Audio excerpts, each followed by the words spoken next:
بسم اللہ والصلاۃ والسلام علی رسول اللہ صلی اللہ علیہ وسلم وبعد۔ آج ہمارا موضوع ہے حج اکبر کے حوالے سے۔ عام معاشرہ میں حج اکبری کہا جاتا ہے اور 10 ذو الحجہ۔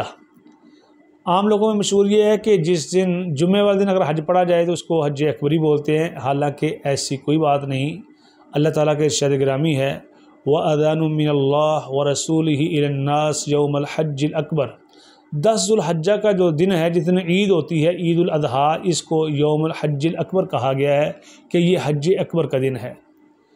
تو اس میں یہ ہے کہ جو رات آپ مزدلفہ میں ٹھہرے ہیں، یہاں سے آپ کنکریے چن لیں، اور آپ صلی اللہ علیہ وسلم کا اس دن معمول حج کے دوران یہ تھا، فجر کی نماز ادا کرنے کے بعد پھر آپ صلی اللہ علیہ وسلم قبلہ رخ ہو کر دعا، تلاوت، اذکار اور طلوع شمس سے پہلے آپ پھر جمرات کی طرف، جہاں کنکریاں مارنی ہیں، اس طرف روانہ ہو جاتے ہیں۔ اور پہلے دن جو کنکریاں مارنی ہیں وہ 3 جمرات ہیں، پہلا، دوسرا، تیسرا، چھوٹا، درمیانہ اور بڑا۔ تو پہلے دن آپ نے جو پہلا چھوٹا آتا ہے، پھر درمیانہ آتا ہے، اس کو چھوڑ کر صرف آخری کو کنکریاں مارنی ہیں۔ اور یہاں پر بھی جو سنت طریقہ ہے وہ یہ ہے، ویسے تو جدھر سے بھی کھڑے ہو کر آپ کنکری مار دیں وہ ٹھیک ہے۔ اور پہلے دن جو ٹائم ہے کنکری مارنے کا وہ چاشت کے وقت، یعنی طلوع شمس کے بعد۔ اور جب آپ جمرات کے قریب پہنچے تو کوشش یہ کریں، ذہن میں یہ بات رکھیں کہ جمرات آپ کی دائیں طرف ہوں اور بیت اللہ آپ کی بائیں طرف ہو، وہاں کھڑے ہو کر آپ ایسے کنکری ماریں۔ یہ سنت اور آپ صلی اللہ علیہ وسلم کا طریقہ ہے، آپ نے ایسے کنکریاں ماری ہیں، اور 7 کنکریاں آپ نے پہلے دن مارنی ہیں، اور اللہ اکبر کہہ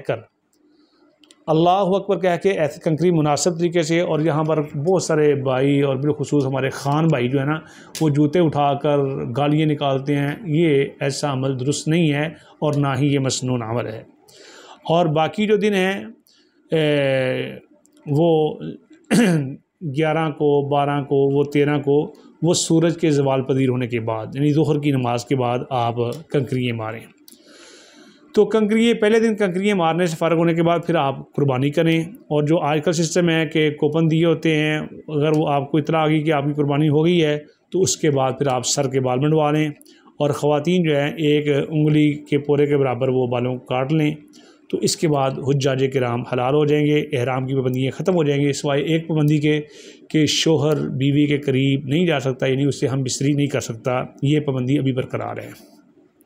تو احرام اتارنے کے بعد نہا لیں اور عام کپڑے پہن لیں، پھر اس کے لیے بعد آپ نے طواف افاضہ کے لیے جانا ہے، بیت اللہ روانہ ہو جائیں، اور وہاں جا کر آپ پورا طواف 7 چکر لگائیں گے۔ اس کے بعد مقام ابراہیم کے پیچھے 2 رکعتیں ادا کریں گے، اس کے بعد صفا مروہ کی سعی کریں گے۔ تو اب آپ کی پوری پابندیاں ختم ہو گئی ہیں اور مکمل حلال ہو گئے ہیں۔ اس کے بعد آپ اپنی بیوی کے قریب بھی جا سکتے ہیں۔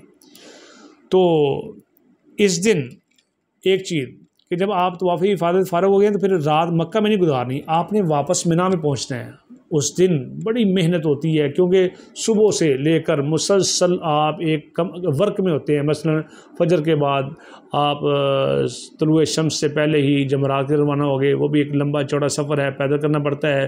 پھر وہاں سے کنکری مارنے کے بعد آپ منی میں آئے، وہاں پہ بال منڈوائے، اور وہاں سے تھوڑا سا ریسٹ کر کے کپڑے تبدیل کرنے کے بعد پھر آپ حرم چلے گئے، اور وہاں طواف کرنے کے بعد بہت زیادہ رش ہوتا ہے، اور سعی کرنے کے بعد آپ نکلتے ہیں، تھکے ہوتے ہیں، دل کرتا ہے کہ یہاں ٹھہر جائیں، لیکن نہیں نکلیں۔ اللہ کے نبی علیہ السلام کی سنت ہے آپ منی میں پہنچیں۔ اور ایک سہولت دی ہے اللہ کے نبی علیہ السلام نے کہ ترتیب یہ ہونی چاہیے، سب سے پہلے 10 ذو الحجہ والے دن کنکریاں ماریں، قربانی کریں، بال منڈوائیں، اور اس کے بعد طواف افاضہ کریں۔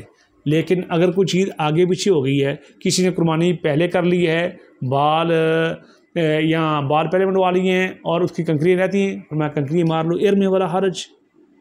کسی کی قربانی رہ گئی اور میں اذبح فلا حرج، اور کسی کا طواف رہ گیا ہے تو آپ میں کر لو فلا حرج۔ یعنی ترتیب یہی ہے جو مسنون، پہلے کنکریاں، پھر قربانی، پھر سر کے بال منڈوانے ہیں، اور اس کے بعد آپ نے طواف افاضہ کرنا ہے۔